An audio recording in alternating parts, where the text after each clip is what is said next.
लाखों मनुष्यों में कोई एक ऐसा होता है जो भगवत प्राप्ति के मार्ग में चलने की सोचता है, नहीं तो माया वाटिका का ऐसा मनोरंजन है कि इसी में पूरा जीवन व्यतीत हो जाता है। कामनाओं की बाढ़, चिंता, शोक, भय, इन्हीं में फंसा हुआ नाना प्रकार के दुखों को भोगता हुआ इस दिव्य मानव जीवन को व्यर्थ कर देता है। लाखों में कोई एक धर्मात्मा होता है, सब मनमानी आचरण में चलने वाले होते हैं। उन लाखों धर्मात्माओं में कोई एक भगवत प्राप्ति की बात सोचता है, आत्मबोध हो जाना, भगवान के लिए संपूर्ण जीवन समर्पित करके एक एक श्वास भगवान का नाम जप करना। कोई बिरला। उन चलने वालों में हजारों में कोई एक चल पाता है, तो क्या होता है फिर? वो मनोरंजन में लग जाता है। कंचन, कामिनी, कीर्ति, रुपया पैसा का संग्रह करना, जनेन्द्रीय और रसेंद्रीय के भोगों में तृप्त रहने की भ्रमात्मक संभावना रहना कि मैं खूब अच्छा खा लूं, अच्छा पहन लूं और जनेन्द्रीय जनित सहवास कर लूं, यही मनुष्य जीवन का लाभ है। भगवान तो फिर कभी मिल जाएंगे, और वो भ्रमित होकर रसेंद्रीय और जनेन्द्रीय के भोगों में भटक जाता है। जो साधक कमर कस के ये निश्चय कर लिया है कि इस जन्म में मुझे इंद्रियों की तृप्ति में समय व्यतीत नहीं करना, रसेंद्रिय से स्वादयुक्त भोजन नहीं करना, जनेन्द्रिय से स्त्री सहवास नहीं करना या पुरुष सहवास नहीं करना, इन भ्रमात्मक भोगों को भोगते हुए तो बहुत जन्म व्यतीत हो गए। ये जन्म हम परमात्मा के लिए अर्पित करते हैं। उसकी दिनचर्या क्या होगी? पहला,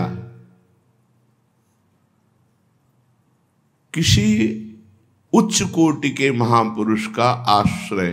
पीछे वर्णन हुआ है कि जो किसी महान संप्रदाय से जुड़े हों, जो जितेंद्रिय हों, विषय लोलुप न हो, केवल परमात्म चिंतन में ही जिनका समय जाता हो, भगवान से प्रार्थना करे ऐसे सदगुरुदेव मुझे मिले। सदगुरुदेव की शरण लेकर के फिर पहला उनकी आज्ञा में अपने जीवन को समर्पित करना। जो भगवत मार्ग में चलना चाहते हैं, सदगुरुदेव की शरण, उनकी आज्ञा में जीवन आज्ञा पे ये प्रश्न नहीं होता कि क्या आज्ञा। गुरु आज्ञा में बहुत बड़ी सामर्थ्य है। गुरु ने आज्ञा कर दी। महाभारत में प्रसंग आता है कि वर्षा हो रही, जाओ खेत की मेड़ टूटने न पावे। गए, बहुत संभालने की कोशिश की, मेड़ टूट गई, तो उसी मेड़ के स्थान में अपने शरीर को रख दिया। प्रातः काल हुआ, शिष्य वापस नहीं आए, गुरुदेव गए, आवाज लगाई, उनका गुरुदेव मैं यहां हूं। उनका बेटा तुम मेरी आज्ञा के लिए स्वयं मेड़ बन करके लेट गए। बोले गुरुदेव पानी संभल नहीं रहा था, और आपकी आज्ञा पालन करने में यदि हमारे प्राण भी चले जाएं तो। उनका जाओ चारों वेद तुम्हारे हृदय में स्फुरित हो जाए। गुरु कृपा ही केवलम। हम साधन तो निमित्त मानते हैं, कृपा को विशेष मानते हैं। गुरु कृपा से ही शिष्य का साधन संपूर्ण सिद्धावस्था तक पहुंचता है। अगर साधक अभिमान कर ले तो भ्रष्ट हो जाएगा, वो सिद्धावस्था तक नहीं पहुंच सकता। साधन की सिद्धावस्था गुरु की अधीनता है, जो सोचे कि हमने गुरु मंत्र ले लिया, गुरु से उपदेश ले लिया, अब गुरु की क्या आवश्यकता है, अब तो हम साधना करें, साधना करके भगवत प्राप्ति कर ले, असंभव। पीछे चर्चा में कहा गया था जैसे जल के संयोग से कमल पुष्ट होता है और जब सूर्य उदय होता है तो खिल जाता है। सूर्य है गुरुदेव और जल का संयोग है उनकी आज्ञा, और हम हैं कमल। अगर हम उनकी आज्ञा के संयोग में बने रहे तो उनके प्रकाश से हम खिल जाएंगे, हम भगवत आनंद में डूब जाएंगे। और यदि गुरुदेव की आज्ञा रूपी जल संग का त्याग कर दे तो उसी तेज से वो कमल भस्म हो जाएगा। जो गुरु की अवज्ञा कर देगा उसकी साधना कितनी भी उच्च कोटि की हो, वो कभी सिद्ध पुरुष नहीं हो सकता, कभी भगवत साक्षात्कार नहीं कर सकता, कभी आनंद का अनुभव नहीं कर सकता। इसलिए गुरुदेव की अधीनता, उनके वाक्य को ही वेद वाक्य मानना। ध्यान मूलम गुरु मूर्ति, पूजा मूलम गुरु पदम, मंत्र मूलम गुरु वाक्यम, मोक्ष मूलम गुरु कृपा। मंत्र का मूल गुरु के वाक्य है और मोक्ष का मूल गुरु की कृपा है। गुरुदेव मनुष्य हैं ऐसा अधम साधक मानता है, गुरुदेव अच्छे संत हैं ये मध्यम साधक मानता है, और गुरुर् ब्रह्मा गुरुर्विष्णु गुरुर्देव महेश्वरा गुरु साक्षात परब्रह्म तस्मै श्री गुरुवे नमः, ये उत्तम साधक का लक्षण है कि जो परब्रह्म सामने हमारे बैठे हुए हैं, हमें और कोई अनुभूति नहीं करनी, हमारे गुरुदेव परब्रह्म है, उनके वाक्य ही वेद है, उनकी आज्ञा का पालन ही साधना है और उनकी प्रसन्नता ही सिद्धावस्था है। अब उस साधक को अपनी दिनचर्या बनानी चाहिए, नित्य स्वाध्याय होना चाहिए। वेदो नित्य मधीयताम, शास्त्र आज्ञा करता है वेदो नित्य मधीयताम, वेदों का नित्य स्वाध्याय होना चाहिए साधक को। अब जो संस्कृत नहीं पढ़े तो वेदों तक कैसे पहुंच सकते हैं? तो वेदों को ब्रह्म ऋषियों ने हिंदी शब्दों में भी अपने अपने वाक्यों में भी बोला है, तो वेद वाक्य ही है। संतों की वाणी का रोज स्वाध्याय करना, सत्संग सुनना, शास्त्रों का स्वाध्याय करना, जैसे श्रीमद् भगवत गीता जी है, श्रीमद् भागवत जी हैं, बहुत सरल भाषा में गोस्वामी तुलसीदास जी ने रामचरितमानस है, और बड़े बड़े महापुरुषों के वचन हैं।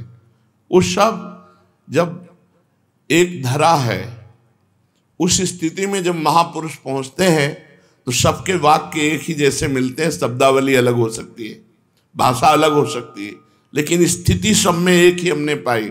चाहे वो गुरुवाणी जी हो, चाहे महावीर स्वामी के वचन हो, चाहे वो आद्य गुरु भगवान शंकराचार्य के वचन हो, सब उसी परमात्म तत्व की स्थिति में पहुंचे हुए महापुरुष उसी का वर्णन करते हैं। सब महापुरुषों का एक ही सार विषय है, शरीर का राग मिट जाना, इंद्रियों को वश में कर लेना, मन को परमात्मा में लगा लेना, हो गई परमात्मा प्राप्ति। विषयों में लगा हुआ मन बंधन का कारण है और परमात्मा में लगा हुआ मन मोक्ष का कारण है। तो साधक की दिनचर्या में वेदो नित्य मधीयताम, शास्त्र का स्वाध्याय नित्य होना चाहिए।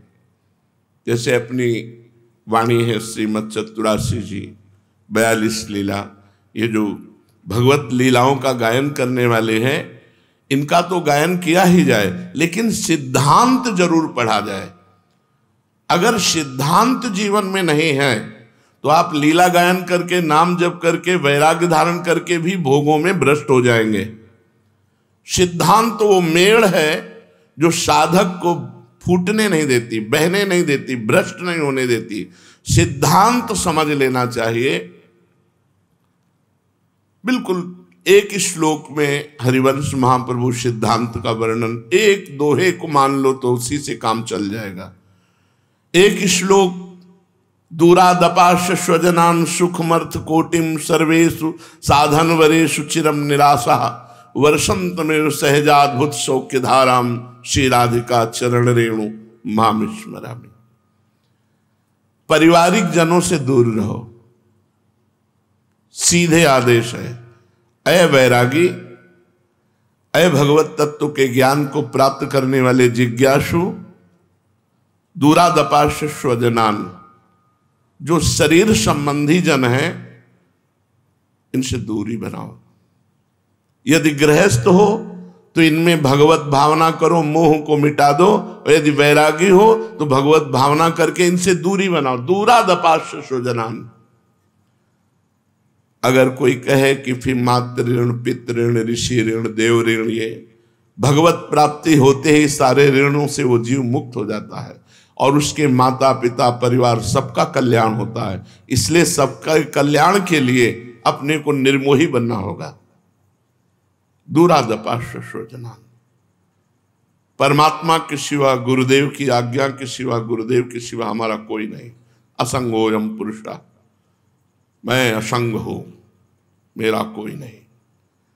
पहले दूरादपाश्य स्वजन, ये जो घर परिवार से वैरागी होकर के मिलना, तो पूर्व मोह को, जो अंदर हमारे संस्कार, उनको जागृत करना, तो फिर चिंतन किसका होगा? सरल भाषा में गोस्वामी तुलसीदास जी ने इसी बात को कहा। जननी जनक बंधु सुतदारा, तनु धन धाम सुहृद परिवारा, सबकी ममता ताग बटोरी, मम पद मनहि बांधे बरडोरी। भगवान के सिवा, प्रियाजू के सिवा, ठाकुर जी के सिवा, गुरुदेव के सिवा हमारा कोई नहीं है। वैराग्य का सच्चा लक्षण पहले समझो। दूरादपाश्य स्वजनान, जो स्वजन संबंधी कहने वाले हैं इनसे बिल्कुल दूर, इनका परिचय भुलाना है हमें। क्योंकि हमारा जन्म जन्म से ऐसा राग होता रहा, जहां जन्म हुआ वो माँ, वो पिता, वो परिवार, वो दुलार, वो अपनापन हमारे चित्त को खींचता है। ये जो पारिवारिक मोह है यही दुर्गति का कारण है। यदि गृहस्थ है तो उससे भगवत भावना करके मोह मिटाना होगा कि इन सब में भगवान है, और विरक्त है तो दूरी बना के भगवत भावना करनी होगी। उसको नजदीकी पना नहीं कि सब में भगवान है, हम नहीं, घर नहीं जाना, घर वालों से नहीं मिलना। कभी ऐसे अचानक कोई मिल गया तो प्रणाम नमस्कार, वो भी रूखे मन से, आओ आओ, मिलना बैठाना प्यार करना, इससे परमार्थ बिगड़ जाएगा। सिद्ध पुरुषों की बात अलग है, साधक को बिल्कुल इस आज्ञा का पालन करना चाहिए। दूसरा, सुखमर्थ कोटिम, रुपये के द्वारा प्राप्त होने वाले सुखों का त्याग। यदृच्छा लाभ संतुष्टो द्वंद्वातीतो विमत्सरा। भगवान जैसे हमारा भरण पोषण करें, हम भगवान के आश्रित होकर अपना भरण पोषण शरीर का होने दें, रुपये के आश्रित होकर नहीं। अगर विरक्त होकर के रुपये के आश्रित हमारा भरण पोषण होता है या रुपये वालों के आश्रित होता है, परमार्थ नहीं बन रहा। पेट भर लो, वीआईपी व्यवस्था में रह लो, आपका परमार्थ नहीं बन रहा। महलों में राखो चाहे झोपड़ी में वास दो। बैरागी संतों की ये स्थिति रहेगी। कभी महलों में वास कर रहे हैं, कोई महलों में ले गया, कभी फुटपाथ में वास कर रहे हैं, कभी कोई चंदन माला चला रहा है तो कभी कोई जूता भी चला दिया, कोई फर्क नहीं। कभी कोई गाली भी दे दिया, मारपीट भी दिया, तो भी उसका मंगल किया। तुम्हारा मंगल हो, भगवान तुम्हारा कल्याण करें, तुम्हारा मंगल हो। कभी उनसे द्वेष, साधु बहुत बड़ी स्थिति होती है। तो सुखमर्थ कोटिम, रुपये का आश्रय नहीं अंदर से होना चाहिए, आश्रय भगवान का होना चाहिए। तीसरा, शरीर राग, सर्वेषु साधन वरेषु, इसमें शरीर राग छिपा हुआ है। मैं साधना करता हूं, इस साधना के बल से भगवत प्राप्ति करूंगा, इसमें भी अहम ग्रह है। अहम है, अहम होने के कारण वो भगवत प्राप्ति नहीं कर पाएगा। इसलिए साधन तो हम कर रहे हैं, पर गुरु कृपा का आश्रय है।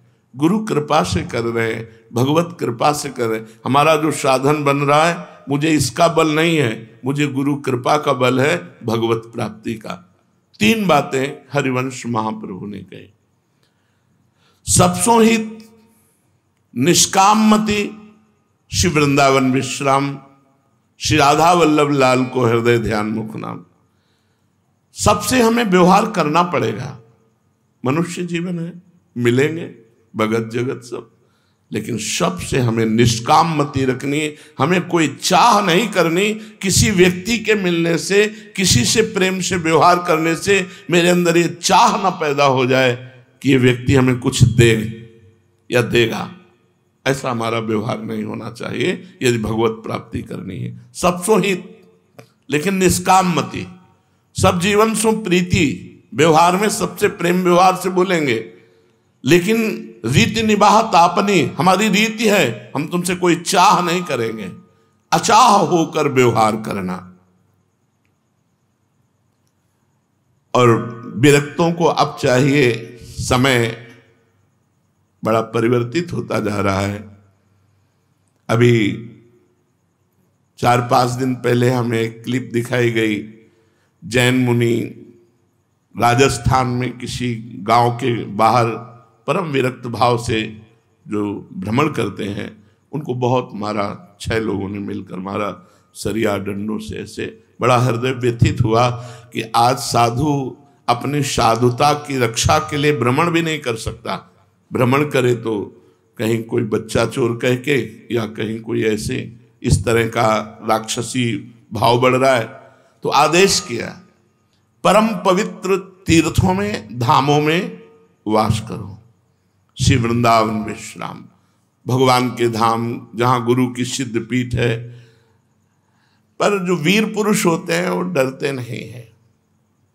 प्रारब्ध भोग है शरीर का, चलो पीट लो, लेकिन वो अपनी मर्यादा में कभी विचलित नहीं होते। वो तो भ्रमण ही करते हैं। पर समय बहुत गलत आता चला जा रहा है, लोगों की आसुरी बुद्धि बढ़ रही। बोलो विरक्त संत, उनमें तुम्हें क्या भय की आशंका है? जो कोमल स्वभाव करुणा में जगत मंगल के लिए पद यात्रा कर रहे हैं, उनके चरण धूलि माथे पे लगावे जिससे मंगल हो। और नौजवान 6 लोगों ने मिलकर के डंडे से मारा। एक बार कहीं मार ही डाला था, पाल घर में तो मार ही डाला था संतों को। तो इसलिए कह रहे श्री वृंदावन विश्राम, भगवत धामों में, गुरु की सिद्ध पीठों में विश्राम करे, क्योंकि जगत का बड़ा विकराल स्वरूप होता चला जा रहा है। लोग पशुता को, ऐसे संतों के अपराध से कुल परंपरा नष्ट हो जाती है। साधु अवज्ञा तुरंत भवानी कर कल्याण अखिल के हानि। जो विरक्त संत हैं उनके प्रति केवल रोष दृष्टि से देख लेने मात्र से अनेक जन्मों के पुण्य नष्ट हो जाते हैं। फिर उन पर प्रहार कर देने से तो सर्वनाश हो जाएगा।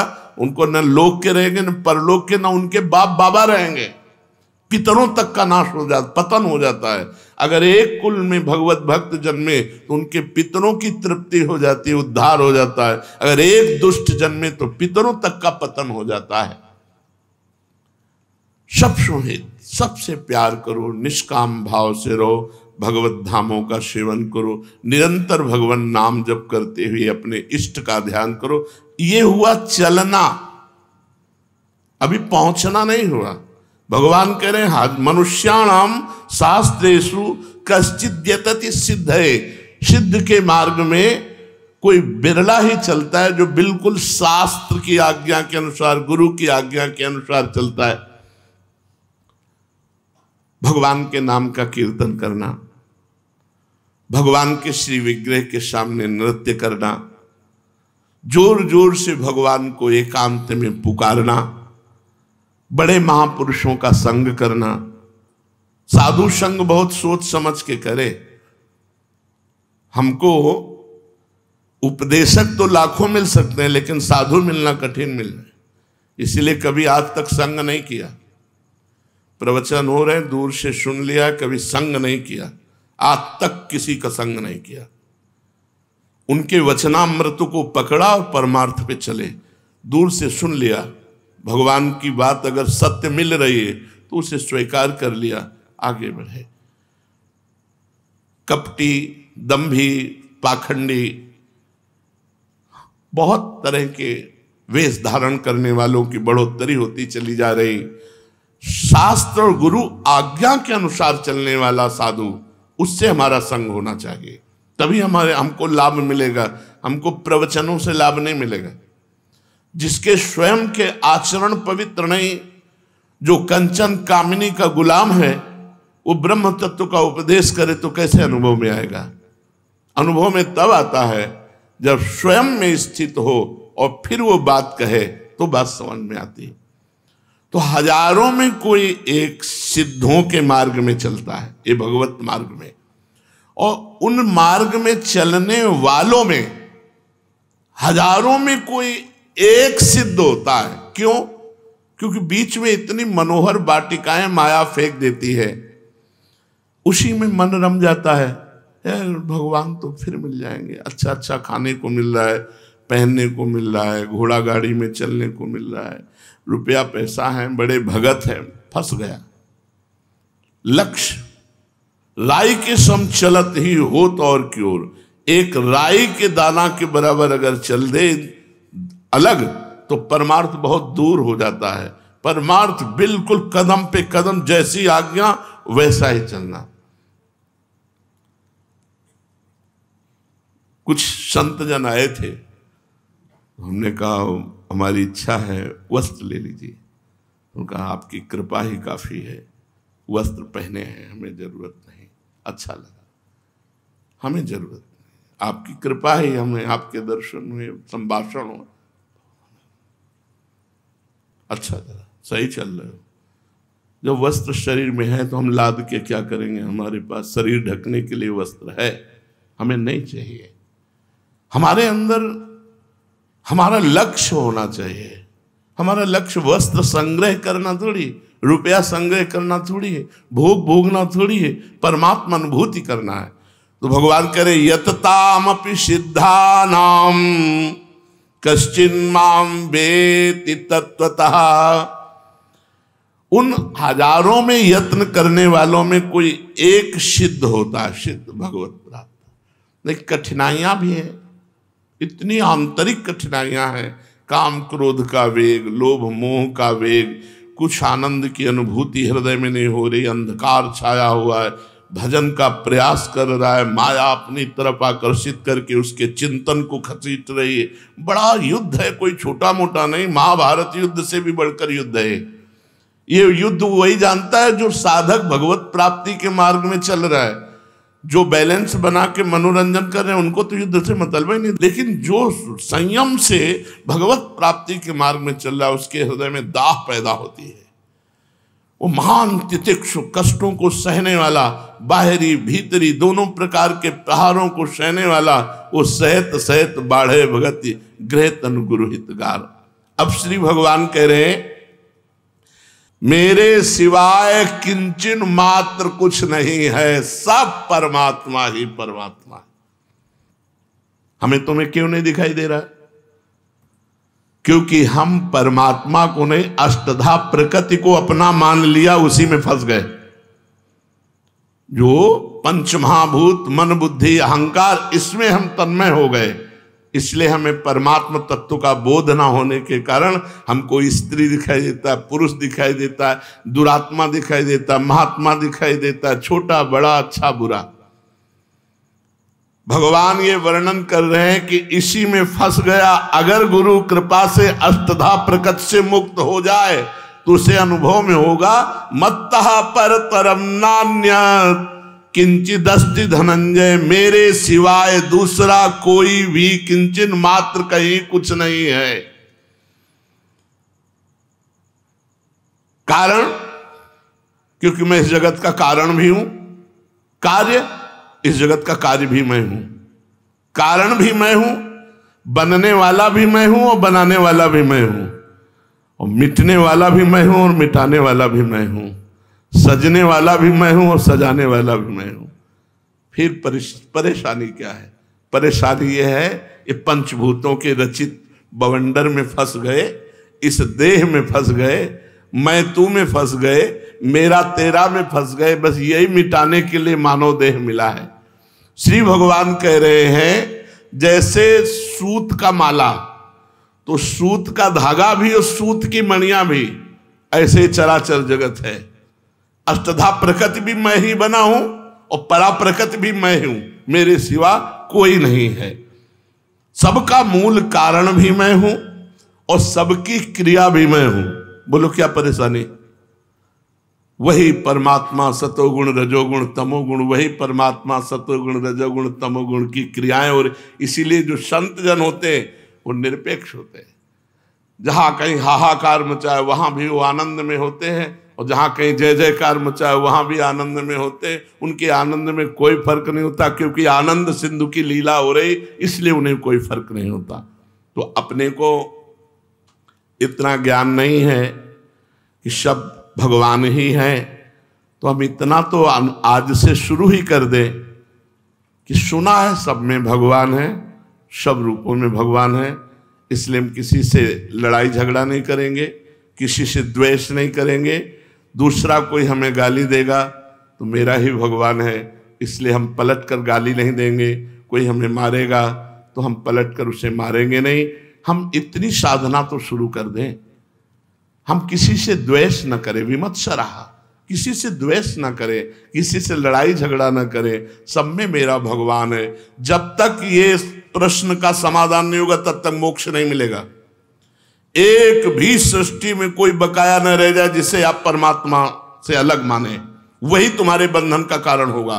सर्वम खलमिदम ब्रह्मणे नानास्ति किंचन, सब कुछ परमात्मा ही है, ये स्वयं परमात्मा बोले। मत्ता परतरम नान्यत किंचिदस्ति धनंजय, मेरे सिवाय जगत में किंचन मात्र भी कुछ नहीं है, और हमको यही सिद्ध करना है। जो सिद्ध पुरुष हुए हैं उन्होंने सारे जगत में अपने इष्ट को देखा, जैसे गोस्वामी तुलसीदास जी कह रहे, श्री राम में सब जग जानी। उपनिषद तत्वदर्शी महापुरुष कह रहे हैं, ईशावास्यमिदं सर्वम यत् किंचे जगत्याम जगत, जगत का एक कण भी ऐसा नहीं जिसमें ईश्वर ना विराजमान हो। यही हमें सिद्ध करना है। भगवान कह रहे हजारों में कोई एक सिद्ध करता है, तो जिसे इसे यहां हजारों में कह रहे हैं उसी को पीछे कहा, बहुनाम जन्मनावंते ज्ञानवान माम प्रपद्यते वासुदेवास्वरमित स महात्मा सुदुर्लभा, सब जगह वासुदेव हैं। जब तक ये बात नहीं सिद्ध होगी तब तक आपकी जीवन यात्रा अधूरी मानी जाएगी, साधना अधूरी मानी जाएगी। हमारे हरिवंश महाप्रभु कहते हैं, ये क्रूरा अपि पापिनो न च सताम संभाष्य दृश्याश्चये सर्वान वस्तुतया निरीक्ष परम स्वाराध्य बुद्धिर्मम। जो दुष्ट हैं, पापी हैं, नीच हैं, वो भी मेरे साक्षात इष्ट देव हैं।